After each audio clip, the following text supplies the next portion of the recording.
Welcome, ladies and gentlemen, and anyone that can hear the sound of my voice to this much delayed episode of the Petty and Uninformed podcast. I am your host, the handsome, humble genius, Richard. Joining me as always, Tom. How are you? Yeah, doing all right. Let's see what there is to tell. Work has continued to stay steadily going good. It's funny how confidence can become a self-fulfilling prophecy. Fake it till you make it kind of thing. And but not in a bad way, not in a fraudulent way, in a believe in yourself and you make it happen. And it's things have been working out better. Just the atmosphere in the class I've been more relaxed, and that's fed into everyone else being more relaxed. God, it's strange to say, but it just I mean, no bullshit, no code, all Kodak moments aside, it genuinely feels like I'm settling into the job and doing what needs to be done continually for the benefit of the kids. And yeah, it's by and large, it really is positive. There's an awful lot of good things happening in the classroom. Like relationships. Well, the kids are making progress and learning. They were writing loads a couple of weeks ago. We've been really getting somewhere doing fractions of shapes, fractions of numbers, and been really getting there with that. I've organised a school trip. I'm on top of most of my paperwork, touch wood, and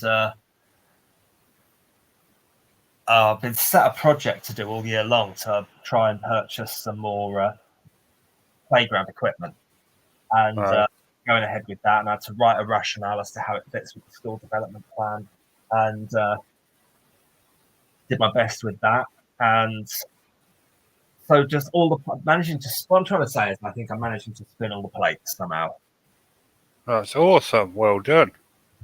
And yeah, I'm just genuinely feeling the way Gabby would have me feel about my work, because Gabby was a bit cross with me, doubting myself, not out of any sort of a compassionate appeal, but more out of an assault on her reality. That's Gabby. Yeah, it was adorable. The way she put everything, you know our Gabby. So basically, everything. She's really good at making you feel better in the weirdest ways, is Gabby. You could not have put it better. That is exactly it, Richard. Well done. So thank you, Gabby, for all your positivity and encouragement, and for letting me know in no uncertain terms that it's assault on your senses for me to maintain that I'm anything other than a good teacher. So thank you, Gabby. She's not big on compliments, so don't be nice. No. Okay. Well, I'm sure she can shit in my inbox whenever she wishes to. I mean, I don't mean that. You know what I mean. For goodness sake. She'll take that literally. You're going to get loads of poop emojis in your... I thought that was ice cream for the longest time. Oh. Nope. Alas. Yeah. So Eurovision has been on tonight, and it's been dogged by controversy. I think. Have you read about any of that, Richard? I only paid attention to last time's Eurovision because I actually like Our Song. I wrote a song by May Muller. I really like that song. And, of course, on Norwegian's entry, everybody, I think, was aware of that. But I haven't heard anything about this time's Eurovision, so no. Well, there's the Dutch contestant was sent packing and banned from performing. Because he's from Holland. Yeah, acceptable. No, it wasn't. It's not a real country. It's like West Swamp Germany. Come on. Well, that's certainly petty and ill-informed. So thank you for living up to our namesake, Richard. No, it was to do with some sort of backstage altercation. I don't even know who it was involving, but it was that. There's been a lot of the controversies over the Israeli-Palestinian conflict have reared their head most definitely in protests and in things people have been saying and banned from saying, lyrics that have had to be changed, things like that. There's been a lot of fan protests or a lot of protesting outside because Israel are taking part, and a lot of people think that's an affront to human rights and stuff like that. So it's all been kicking off. Can we just do something about this? How long has this whole Israeli-Palestine thing been going on? Like 100 years, right? Let's just pick one and nuke them, all right? We've got the weapons. Let's just pick one, the Palestinians and the Israelis, nuke one of them. We can all move on with our lives. All right, whatever, Donald Trump. I'm just saying, we've got the weapons. Why not just bloody just... It's ridiculous. It is since I was a kid. Before I was a kid, before I was even born, this has been going on. We've got to do something. Well, it is rather bonkers, most definitely. I mean, we're not going to be able to get their heads down on a table and get them to sign the pretty obvious, if you think about it, accord. So, no, alas, we're not. We shouldn't talk about this anyway. Last time we mentioned this, the show got taken down. So I guess you're wondering where I've been gone the last 2 weeks. Well, I know you've had a load of internet problems. Yes. I have had no internet for 12 days in the end. It was absolutely horrible. It was like, so bad. What happened was the backup tower got damaged in a storm about 3 months ago, they said, and nobody bothered to fix it. So when the primary tower got damaged in a storm 3 weeks ago, the signal went to the backup tower, and there was no backup signal because that tower was damaged as well, because no one had bothered to fix it, and we just got no internet. Our entire village had no internet for 12 days. Oh dear, that's unfortunate. In this day and age. Yeah, you wouldn't think it, would you? Oh dear. We don't have fibre out here. We've just got mobile phone internet. And was that not enough for you to be able to do the show or keep in touch or anything? No, I couldn't use the internet. I got like 5 minutes of internet if I was lucky a day when the signal came through. And I used that to message Nikki. Oh, that's cool. Well, it's not good that happened, but it's good that you were able to keep in touch with some of us at least. Game on. Oh. So that's what happened to me. That's why there hasn't been a show for the last 2 weeks. I do apologise to everyone. Sorry.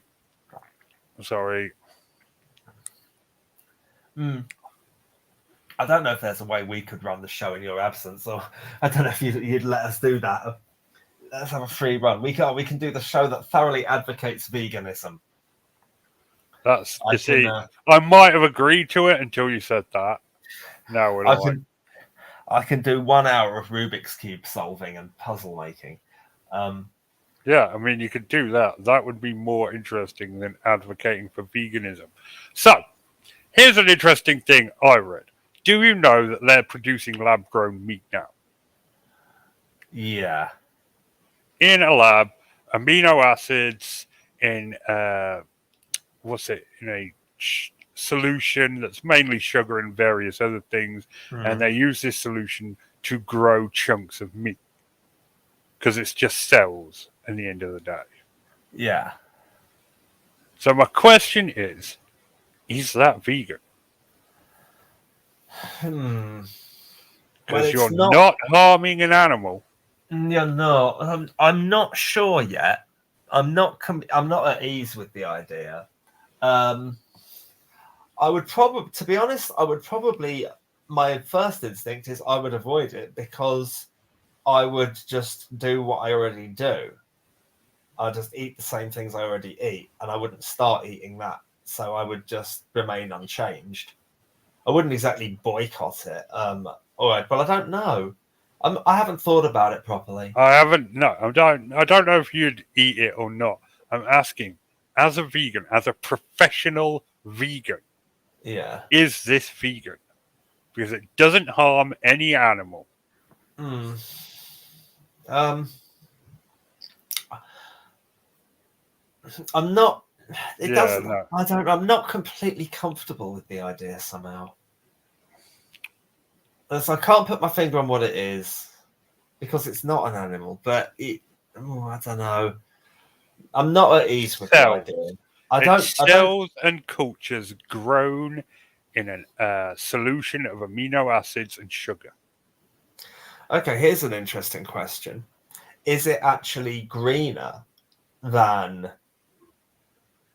Does it use less emit less CO2 than it does to make a vegan burger? I would imagine it emits far less. I don't think it emits any CO2. I just said it's grown in a lab in a solution of amino acids and sugar.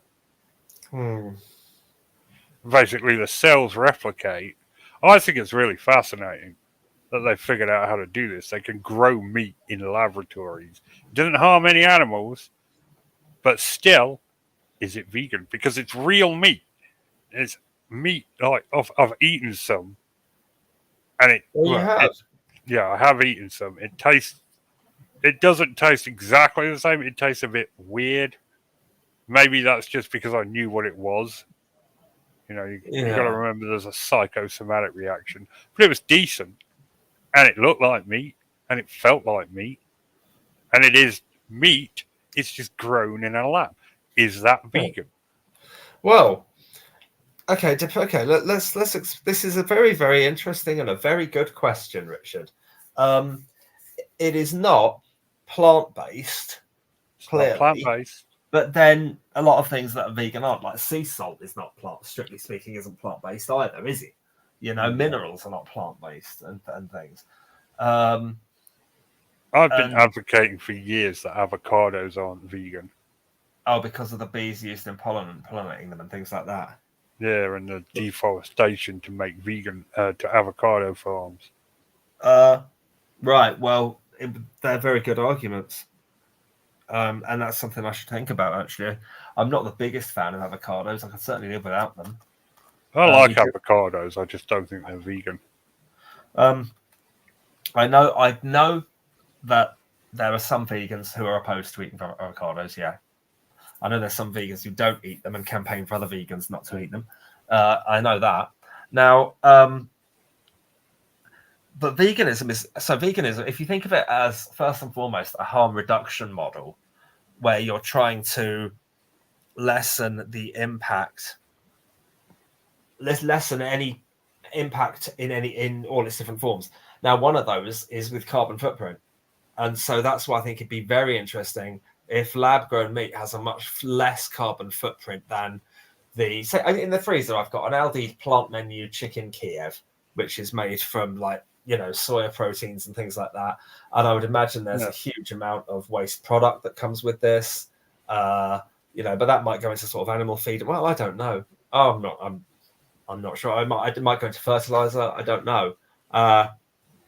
Fertilizer. Yeah, I don't know when they make. Like they use all these soybeans and they get the proteins out of them, but there must be an awful lot of food waste, and I don't know. I wonder what they do with it. But that may not carry a healthy carbon footprint at all. I don't know. And growing all of this stuff just to use some of it might mean there's actually a substantial. I gather that the carbon footprint for plant-based fake meat products is substantially lower than the carbon footprint of meat products. So cows farting immense amounts of methane is a massive problem, for example. And the amount of grain that they eat when these animals are still alive is huge. So all of that contributes to the carbon footprint of a burger. But in lab-grown meat, if that had massively smaller carbon footprint and gave out far fewer emissions in the production and transport of it than in the production and transport of plant-based fake meats, then you've got a serious case for that being more ethical.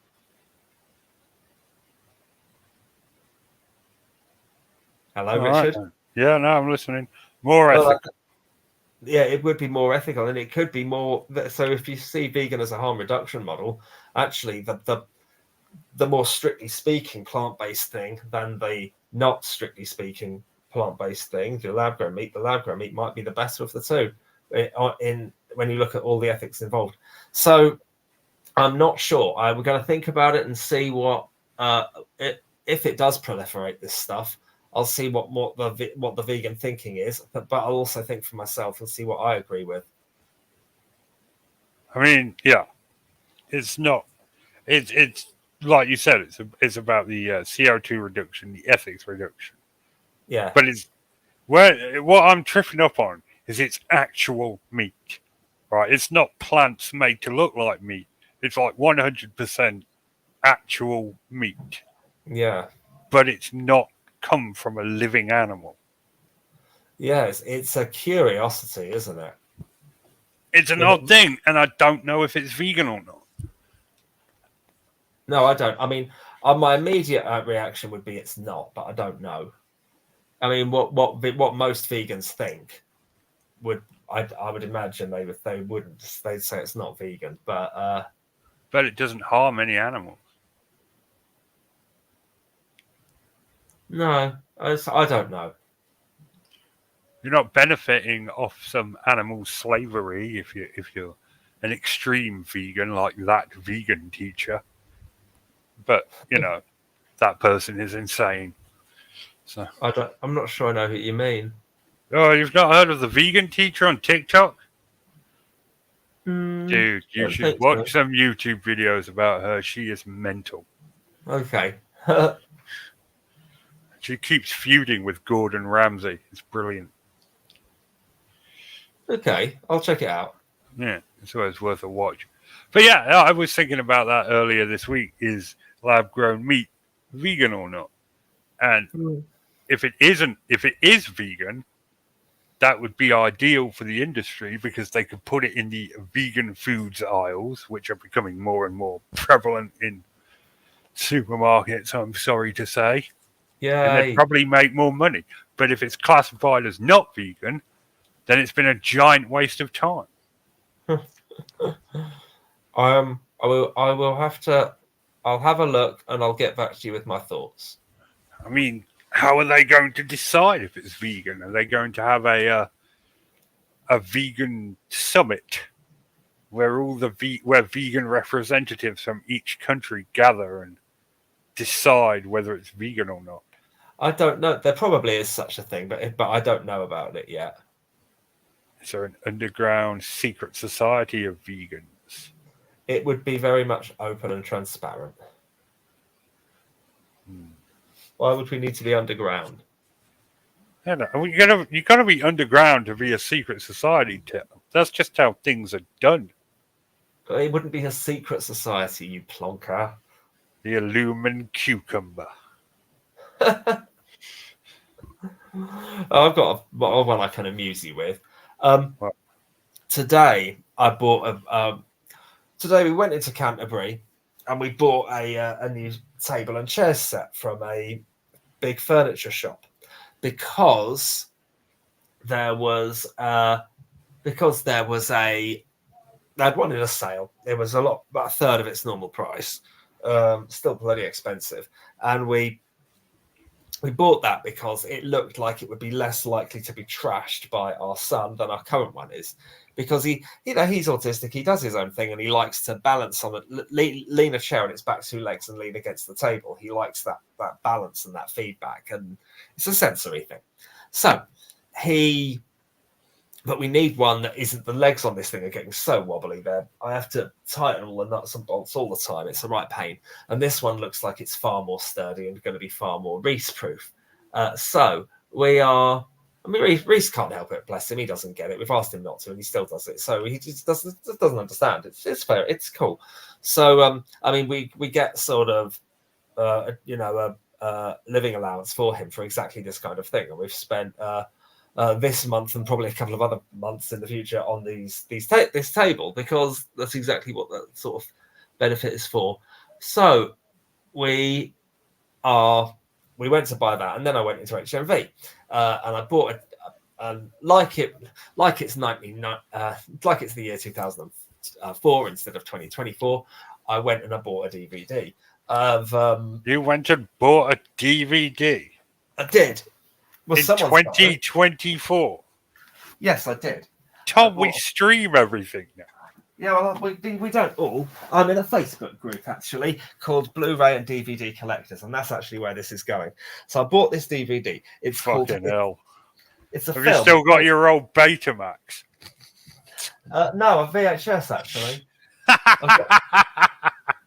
Oh, surely you knew this. I've got my VHS player plugged in. Oh, that's brilliant. Brilliant. Didn't you know? Have you got a record player as well? Yes, of course. Oh, this is sweet. Okay, sorry. And Tell me about the film. Okay, we'll come back to this. Hold on. I've got a cassette player and all, but we'll come back to all that. The film is called How to Have Sex. I've seen that. Oh, you have? Yeah. Oh, well, I'm expecting it to be pretty moving and pretty good, and very thought-provoking. It's not a porn. No, of course it's not. And well, I thought it was. No, but anyway, I posted this picture in this group with the receipt that managed to hide even all the credit card number was started out except for the last 4 digits, but I even hid that as well. So that was remarkably uncharacteristically security conscious of me.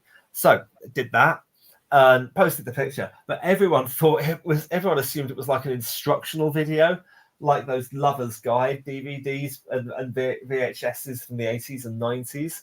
And and I was getting all these comments saying, surely you'd know how to do that by now. How old are you? And that's that sort of thing. And I had to edit my post and say, no, it's not an instructional video of any kind. It's a film. It was at the cinema about a year ago, you daft brushes. And and I posted a Rotten Tomatoes review, which makes it very clear that it's a moving and thought-provoking drama film, not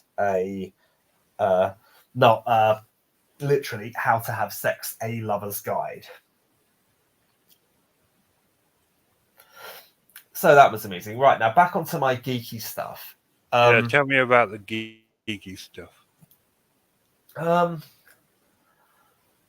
It'd probably be easier if. Hang on. Oh, damn it. My computer is, my screen is absolutely knackered, and I have to operate the computer through I have to operate the computer through the TV, or else I would. I can probably do it anyway. Can I put let me put my camera on. Hang on. Hello, here we are. Hi. So hello. Let's see how we do. Right, so there is my Blu-ray player, Sega Saturn, my VHS player, N64, Sega Mega Drive, and that's my Doctor Who back catalogue. Nice. You can see that, Richard. That's my Doctor Who VHSs. So I hope this is working okay. My setup is so rubbish, and for all I know, I've completely cut out the internet and everything. Can you hear me, Richard? I can. I'm listening. Hello. Our computer's very confused now. Hasn't a clue what it's doing.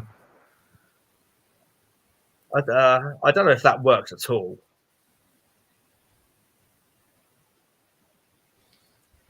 Well, it's all playing up at my end. If you're talking, Richard, I can't quite hear you. Hang on.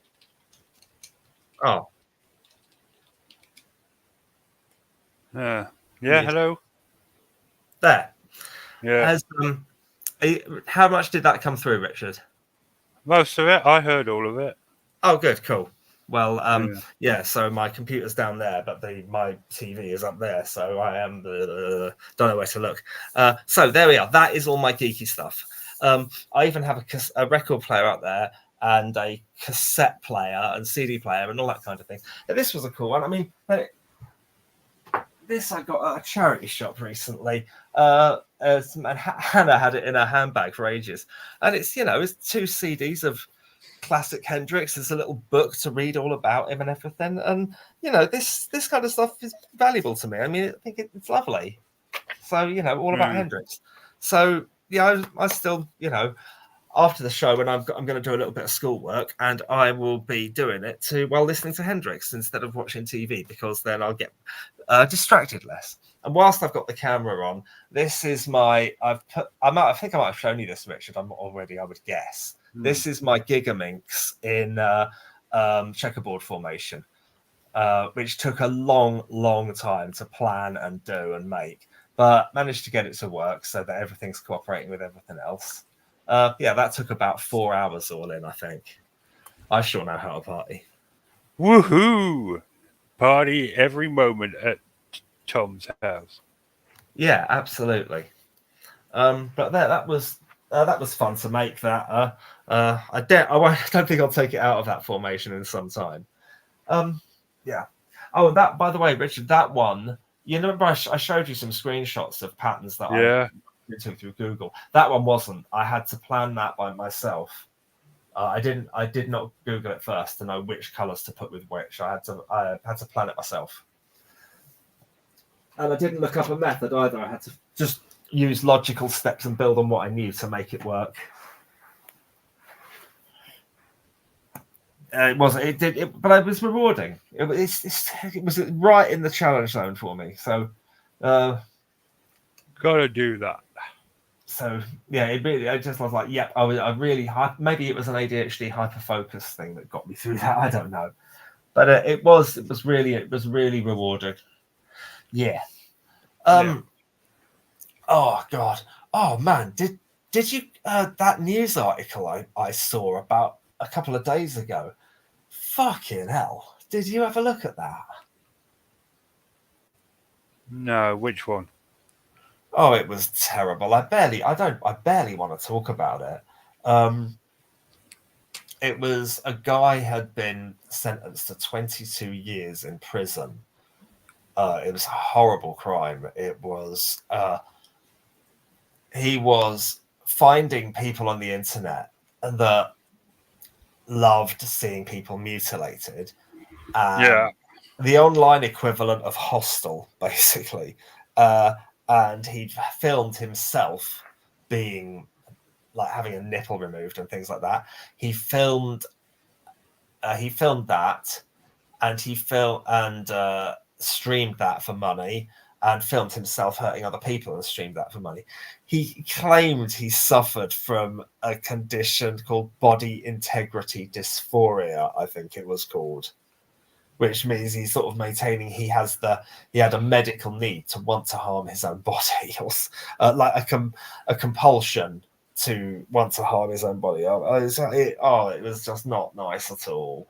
Sounds like he was just a wanker. Well, he was something. He was something, all right. All right. I'm going to wrap us up there. Okie dokie. I will return next week, despite the hopes of many, hopefully, assuming my internet doesn't break down. Yeah. I'll see you all later, guys. Cheers, Richard. Take care. Good night, my man.